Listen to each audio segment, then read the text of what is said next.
தேவரீர் என் விளக்கை ஏற்றுவீர், என் தேவனாகிய கர்த்தர் என் இருளை வெளிச்சமாக்குவார். பாருங்க, இந்த பூமிக்கு இயேசு கிறிஸ்து வந்ததின் நோக்கம் இருளடைந்திருக்கிற ஜனங்களை பெரிய வெளிச்சத்தை காணும்படியாய் தேவன் இந்த பூமிக்கு வந்தார். இந்த மாதத்தில் கர்த்தர் நமக்கு தருகிறதான காரியம் என்னன்னா, தேவரீர் என் விளக்கை ஏற்றுவீர், என் விளக்கை ஏற்றுவீர். இன்னைக்கு இருக்கிற சூழ்நிலைமைகள் பாருங்க, இது ஏன் இந்த வசனம் அப்படின்னு சொல்லும்போது தாவீது என்ன சூழ்நிலைமையில் இதை எழுதியிருக்காருன்னு 18வது அதிகாரம் அப்படியே மேலே பாருங்க. ராகத் தலைவனுக்கு ஒப்புவிக்கப்பட்ட சங்கீதம். கர்த்தருடைய தாசனாகிய தாவீது இந்த பாட்டின் வார்த்தைகளை கர்த்தர் தன்னுடைய எல்லா சத்துருக்களின் கைக்கும் சவுலின் கைக்கும் நீங்களாக்கி விடுவித்த நாளிலே பாடினது. அப்போ இந்த தாவீது ஆண்டவர் ராஜாவாக அபிஷேகம் பண்ணினார்.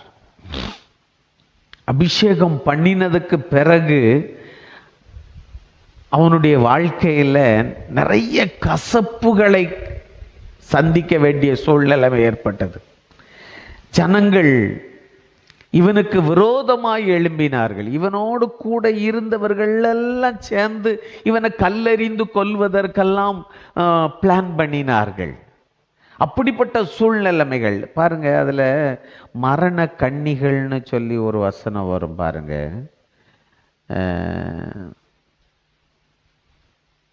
4வது வசனத்தை பாருங்க. மரண கட்டுகள் என்னை சுற்றி கொண்டது, துர்ச்சன்ன பிரவாகம் என்னை பயப்படுத்தினது. அப்போ அவ்வளோ பாடுகளுக்கு மத்தியில, உபத்திரவத்துக்கு மத்தியில அவன் கடந்து போனாலும் கர்த்தர் என் விளக்கை என்ன பண்ணுவார்? ஏற்றுவார். ஹல்லேலூயா, ஹல்லேலூயா. பாருங்க, ஒரு பொண்ணுக்கு கல்யாணம்னு சொல்லி வச்சுக்கிடுங்களேன். கல்யாணம்னு சொன்னால் விளக்கேற்றுறதுக்கு மருமகா வந்துட்டான்னு சொல்லுவாங்க. ஆனால் அது இந்துக்களில் சொல்லுவாங்க, நம்ம அப்படி சொல்கிறதில்ல. ஆனாலும் பாருங்க, கர்த்தர் என்ன பண்ணுறாரா? நம்முடைய விளக்கை ஏற்றுவார். ஹல்லேலூயா, ஹல்லேலூயா.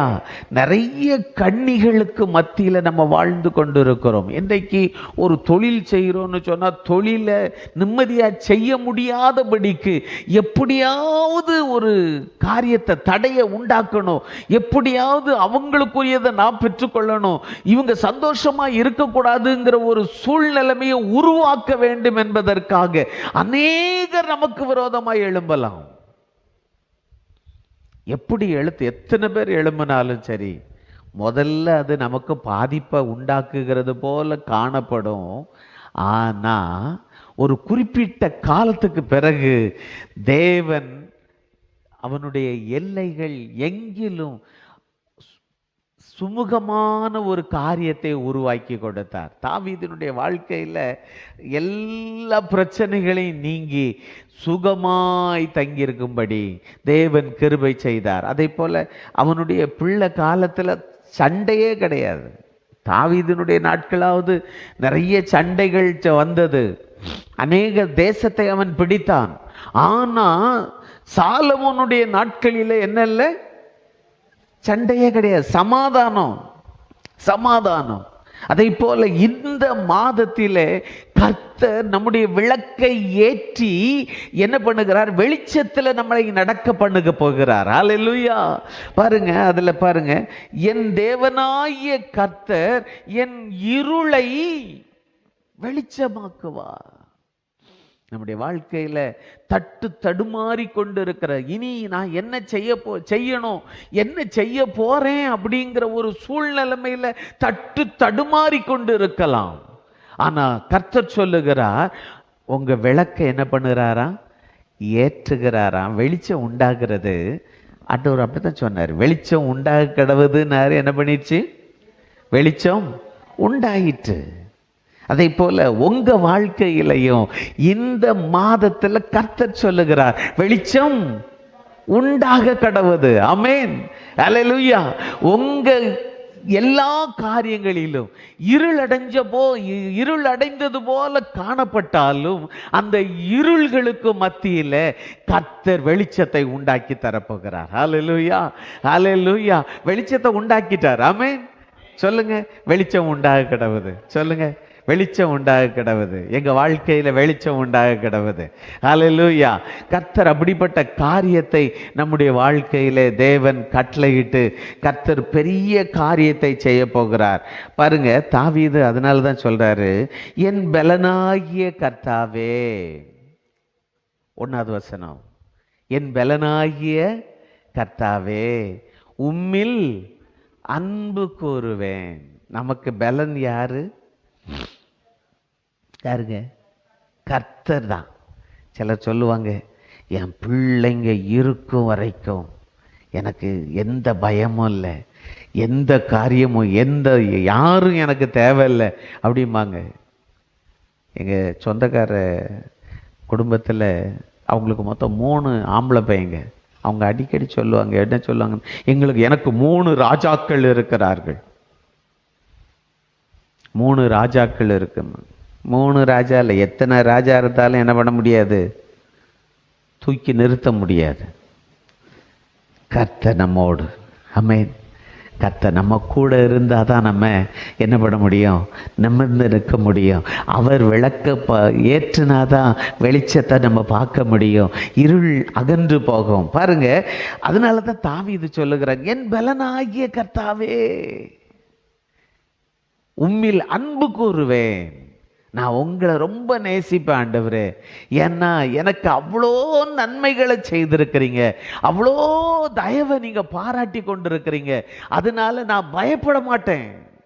2வது வசனத்தை பாருங்க, அவன் சொல்ற காரியம், கர்த்தர் என் கன்மலையும் என் கோட்டையும் என் இரட்சகரும் என் தேவனும் நான் நம்பியிருக்கிற என் துருகமும் என் கேடகமும் என் இரட்சண்ய கொம்பும் என் உயர்ந்த அடைக்கலமுமாயிருக்கிறீர். பாருங்க, எவ்வளோ காரியத்தை சொல்றான் பாருங்க.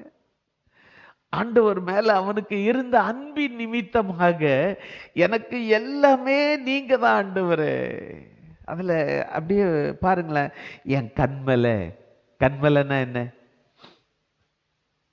ஒரு பெரிய பாதுகாப்பு. எருசலேமை சுற்றிலும் இருந்தது கன்மலைகள். அந்த கன்மலைகளுக்கு மத்தியில கர்த்தர் நம்மை வைத்திருக்கிறார். ஆமென். கன்மலையாகிய கிறிஸ்து நம்மோடு கூட இருக்கிறார். ஆகவே தேவன் நமக்கு கன்மலையாய் இருக்கிறார். அடுத்தது கோட்டையாய் இருக்கிறார், இரட்சகராய் இருக்கிறார், என் தேவனாய் இருக்கிறார், என் நம்பிக்கையாய் இருக்கிறார், என் துருகமாய் இருக்கிறார், என் கேடகமாய் இருக்கிறார், என் இரட்சண்ய கொம்பாய் இருக்கிறார், என் உயர்ந்த அடைக்கலமாயிருக்கிறார். ஹல்லேலூயா, ஹல்லேலூயா. இவ்வளோ காரியங்களை அவன் சொல்லி கர்த்தருடைய நாமத்தை தொழுது கொள்ளுகிறான். நடந்தது என்ன? எல்லா எதிர்ப்பு, மரண கண்ணிகள். சவுல் பின்னால துரத்துறான், எப்படியாவது இவனை கொன்னு போட்டுறணும்னு சொல்லி துரத்துறான். அவனை கூப்பிட்டு உட்கார வச்சு என்ன பண்றான்? அம்பு எய்றான், இப்படி சாயிறான். சாஞ்ச உடனே அது வேற பக்கமா பாய்ந்தது. இமை பொழுதுல என்ன பண்ண முடியும்? அவன் கொன்னு போட்டுடலான்னு நினைச்சான். கர்த்தருடைய பலத்த கரத்துக்குள்ள தாவீது இருந்தான். அதனால கர்த்தர் அவனை பாதுகாத்தார். இன்னைக்கு நீங்களும் நானும் நம்ம கர்த்தருடைய பலத்த கரத்துக்குள்ள இருக்கிறோம். ஆமென். எந்த தீங்கு வந்தாலும் நம்மளை என்ன ஒன்றும் சேதப்படுத்த முடியாது. ஆமென், அல்லேலூயா. எத்தனை பேர் நமக்கு விரோதமாய் எழும்பி நம்முடைய காரியங்கள் எல்லாவற்றையும் முறியடித்து போடலாம் என்று சொல்லி நினைக்கலாம். என்ன நினைத்தாலும் எல்லாவற்றிலும் கர்த்தர் நம்மோடு கூட இருக்கிறார். கர்த்தருடைய கரம் நம்மை பாதுகாக்கும்.